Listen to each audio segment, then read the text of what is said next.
Hey everybody, Art13131 here, and we are still in week 9, and we're going to talk about assignment 24 and 25. Both are ink drawings. Of course, the video prior to this was assignment number 23, which is the ink techniques, where you were to practice making the ink marks that shade your subject and give it shape, and give it definition and detail as well.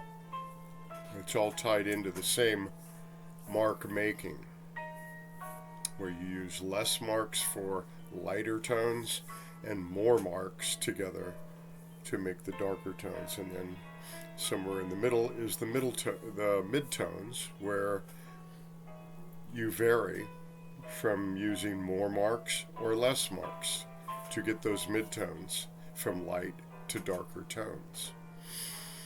So that was all discussed in the video prior to this, and now we're going to have an ink drawing of your choice. I'm going to show you several techniques here. These are just the overall techniques of, you can go to Bing or Google and put in ink drawings, and you're going to see many ink drawings in different ways.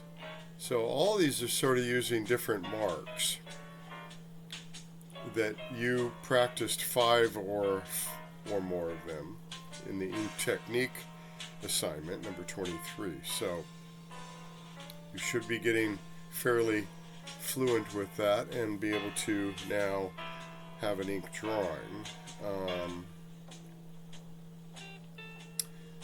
I'm going to put specific, so let's put stippling. So this is the little tiny dots, right? More dots mean darker tones. Less dots are the lighter tones, because you're allowing the white paper to show through. I always like to show this one. So there's a rose with all the dips and folds and crevices of the petals, creating dark and light areas, shadow areas, lit up areas where the light is hitting on the petal, where the dark areas are the shadow areas where the light isn't hitting. Of course, the lighter areas use less dots, and the midtones and darker areas are using more and more dots to create that darker tone. And what you're doing is you're blocking out the white paper from showing through to make dark tones, and you're allowing the white paper to show through with the light tones. Okay, so see all the shape in this? All the petals on the corners and the crevices where they dip and turn and curve inward are lighter and darker to give it that shape. Okay, so that's one example of stippling, and there's many, as you can see. You know, just pick one and see what it's about. Something like this could be done.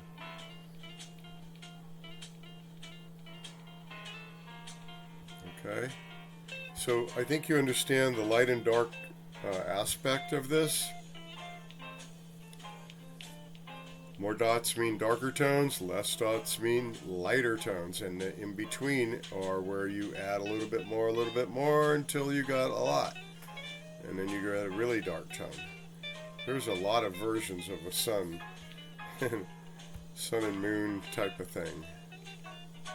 Really nice. Okay, and it goes on and on. You can do whatever. Dogs, roses, pears.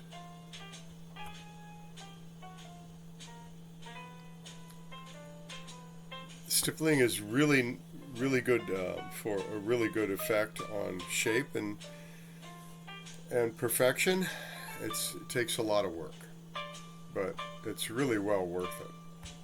Okay, let's try. And you can do all these on your own and look at them more and scroll through this and to your heart's content. And it's endless.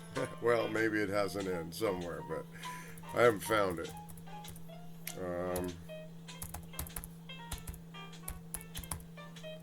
Scribbling technique. Oh my goodness. Here's Keith Richards in a scribble. So basically you're scribbling. Where you get tighter and tighter in your scribbling and you put more marks, that's where it's getting darker. So it can be done. It takes a little mind thought. And then the lesser ones here are just sort of going off and around. The ones that are loose lines, kind of creating a nuance to it after you've gotten the initial shape of it. And there's plenty of, Jack Nicholson, everybody, Einstein, Johnny Depp. Okay, so there's scribbling, and there's animals too. Of course, the lesser scribbles, or the less tight scribble, loosely and random, that isn't covering a lot of white paper, that's going to let the lighter tone be exhibited, and rendering a lighter tone with less scribble. More scribbles is the darker tone. So this dark tone in here was like scribble, scribble, scribble, real tight and all together. And then it dissipated where the face turned into a white area around. And then draw on the eyes, of course, just by using the pen and putting the pupil. Okay, there's a lot of faces here with the scribble. You don't have to do faces, it could be something like this. But there's shading on the cup. A shadow side, a lighter side, where the light is hitting. On a lighter side, shadow side, not so much. Inside the cup, it's opposite, because this is this part that's cut off from the sun, and this is the part that is being hit by the light or the sun. Okay? So you have to notice about containers. Light's hitting on this side, lighter. Not on this side, it's darker. Inside the cup, the edge of the cup is cutting out the sun. That's where it's darker. And over here, the sun is actually shining on the inside of the cup, or the light, and that is the lighter area. Okay? So you can go through this and pick what you want to do. Maybe you copy one of these, or you have a photograph of something, a pet or something you want to try to scribble out, okay? Lots of ideas with scribbling. Let's talk about cross-hatching.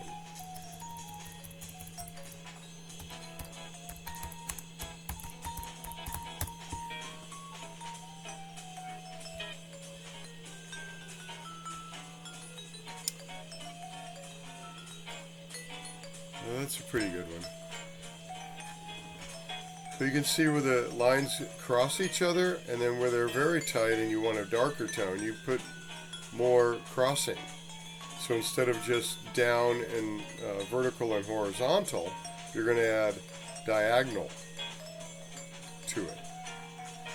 And the more you add, the darker it gets. Now, the lashes were probably just drawn in without a cross-hatching.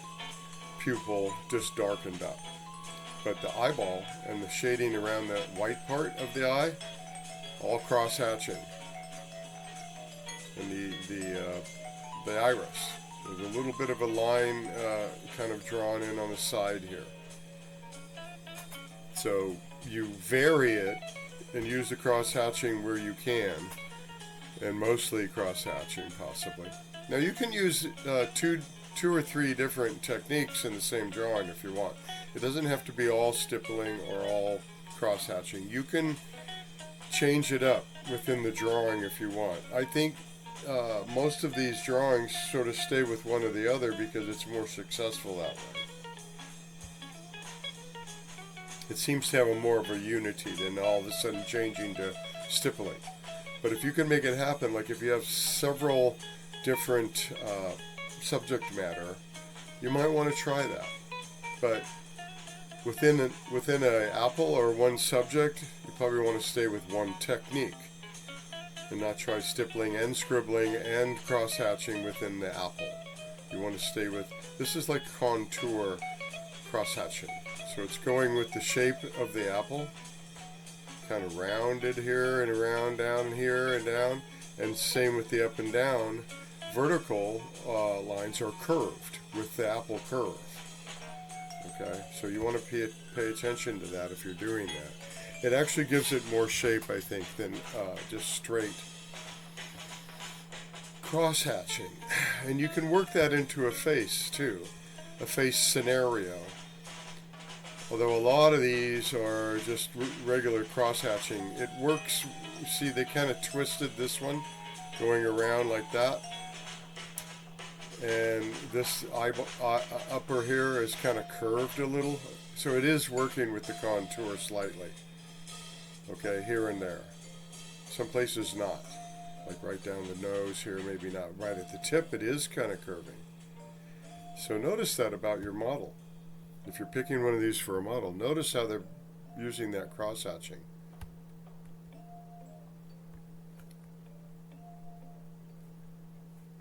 Same here. They're using kind of contour, going kind of using the marks with the shape of what they're shading. Right in here, this is all kind of twisting around and then going this direction. And then down in here going this direction. That helps you have the right shape rather than just straight contour lines. That doesn't work as much. I mean, if you look at this ball shape, it's kind of flat looking even though it has some shading. This one as well. Kind of flat looking. Now if they had used a contour with this, I think it would have more shape. I'm not sure if they're going to show that option. Yeah, like this one. Kind of curving a little bit more, has a little more shape to it. Okay, but pick something other than just a ball. You know, let's have some good content. Really challenge yourself a little bit to do something. Eyeballs seem to be a good one to do, but do the whole eye.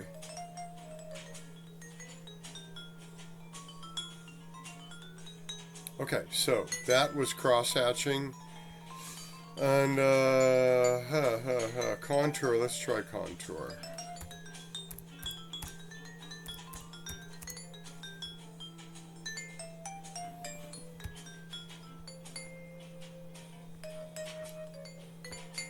So again, using the contour to go with the shape of whatever you, this in particular is a shoe or sandal. And darker tones in here, just more marks. Same here, lighter tone, maybe none, where it's really super light. Back and forth, okay. Alright, so I think that's good enough for your understanding of this. Contour, cross-hatching, and hatching, just regular hatching, and scribble, stippling. So pick one of those to do. Now I'm going to show you about assignment number 25, where ink drawing showing ellipses. Well, ellipses, and I think we talked about them a little bit in assignment number 4, where you drew some containers. All right. So let's talk about it a little more here. Ellipse are basically talking about the oval shape. When you're looking down at a container and you see the opening or you see the bottom of it on a table. and you're not at eye level. Because eye level, you won't see it. Now you can test that by taking a cup and putting it at eye level. Raise it up to your eye level, and you won't see any opening at the top because you can't see down in there, so there's no lisp. The bottom may still have a bit of a lisp till you raise it up a little, and then the top's going to have a lisp. Okay, take that whole cup and drop it down past your eye level toward the table, and then you're going to see the lisp appear. And it gets wider and wider the lower you drop your cup. I'll provide a video on this too. But that's where you see the lisp, which is basically like an oval shape. At the top of your container, whether it's open or not, even if the top is on, you're going to see a lisp because the whole thing is rounded, right? All the way down to the bottom. And the biggest mistake students make when they draw containers is they draw the bottom just straight across because they figure it's sitting on the table. That's just straight across. It isn't unless it's at eye level. If it's not at eye level and you're looking down at the container slightly, that where the container meets the surface of the table has a lisp. You see the curve right there?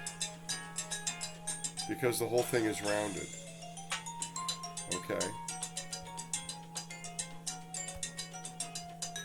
Here's a drawing showing the lisps, showing two glass containers where you see the lisp all the way through the glass as an oval shape and at the top. Now typically, the top lisp will be less wide than the bottom. This is because the lisp is closer to your eye level. The closer the container gets up to your eye level, the less you're going to see the lisp. The less wide it's going to appear.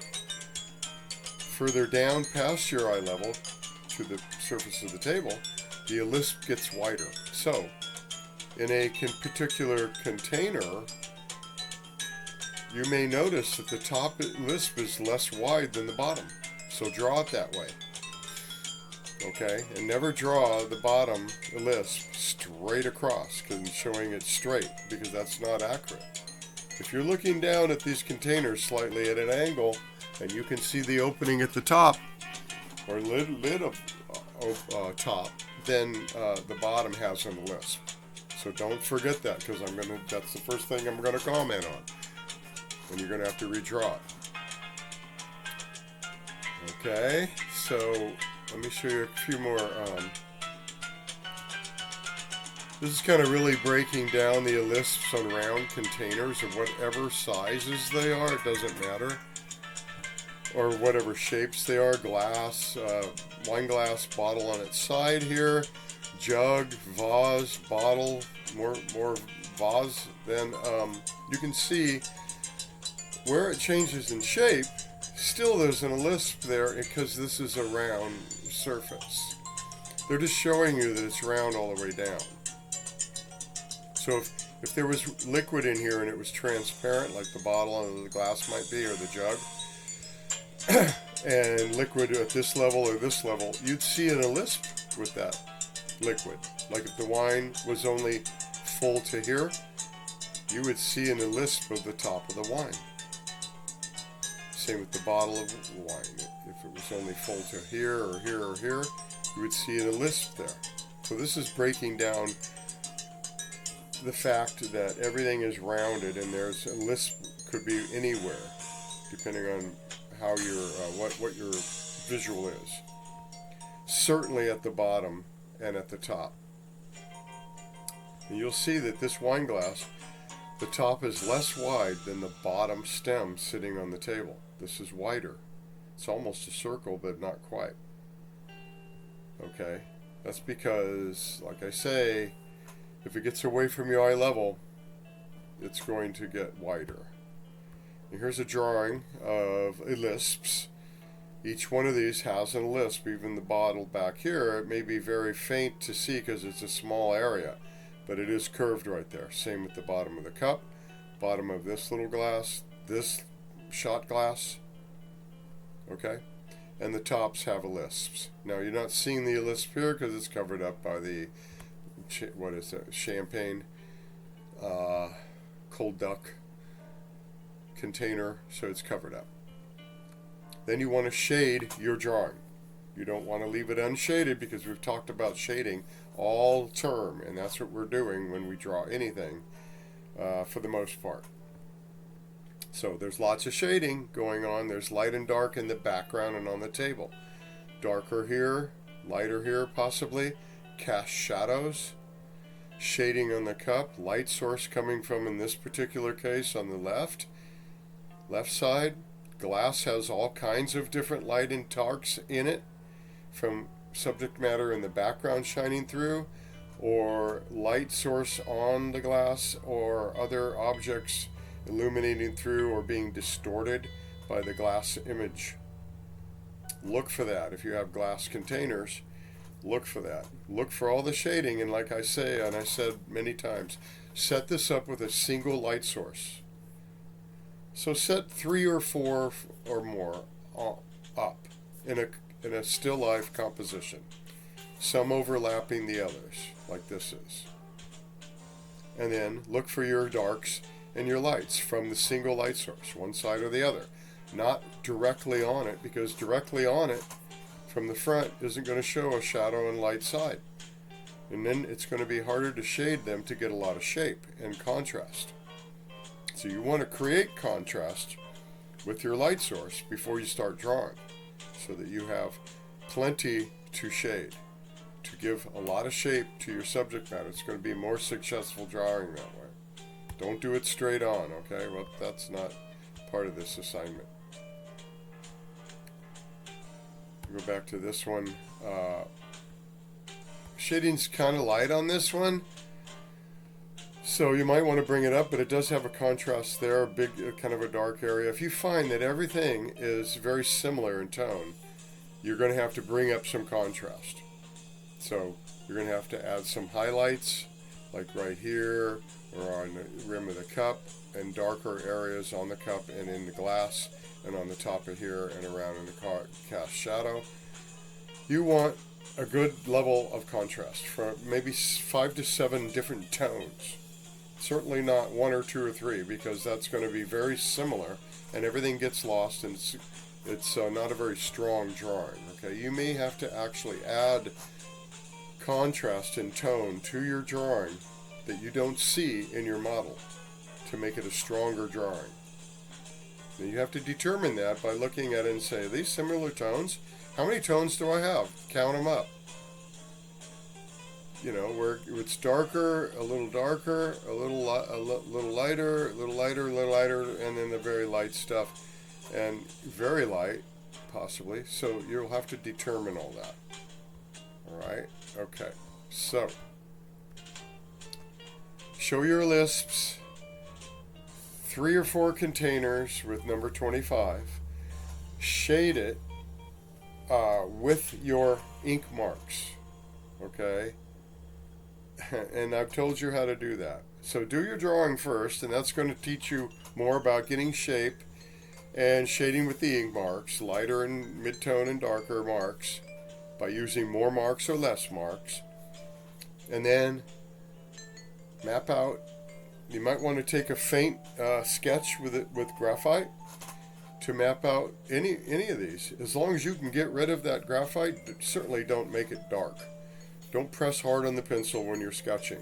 Very, very light. Just map out where you want things so you can tell where they are, and you're happy with the proportions and subject matter composition. Then you can start inking it up. And where you see graphite after that, you can just erase it out. Okay, if it's left. So you can do that as well. So there's going to be a video on stippling, cross-hatching, and one on Lisps as well. So watch all of those and then get started, and then we'll talk with you in week 10. After that, we only have final week, which is going to be a makeup week. So assignments you get to make up during that time. You get to produce your final, which is one of your best drawings or best artwork. in this term. And you're going to mat and frame it. Okay, I'll show you some examples of that next week. Typically, the matting is a cardboard or paper border that goes over your artwork and under the frame, around the edges of your artwork. And then the frame, of course, is a frame. And so, find some frames for that, for your artwork. Start looking at your work, but you have these 2 weeks to pick from work as well. You can also do a special drawing for your final. It doesn't have to be one of the assignments. It can be one of the assignments, or it can be a special drawing, or painting if you're good at painting, or one of the ink works. And you can use that for your final. All right, we'll talk with you next time.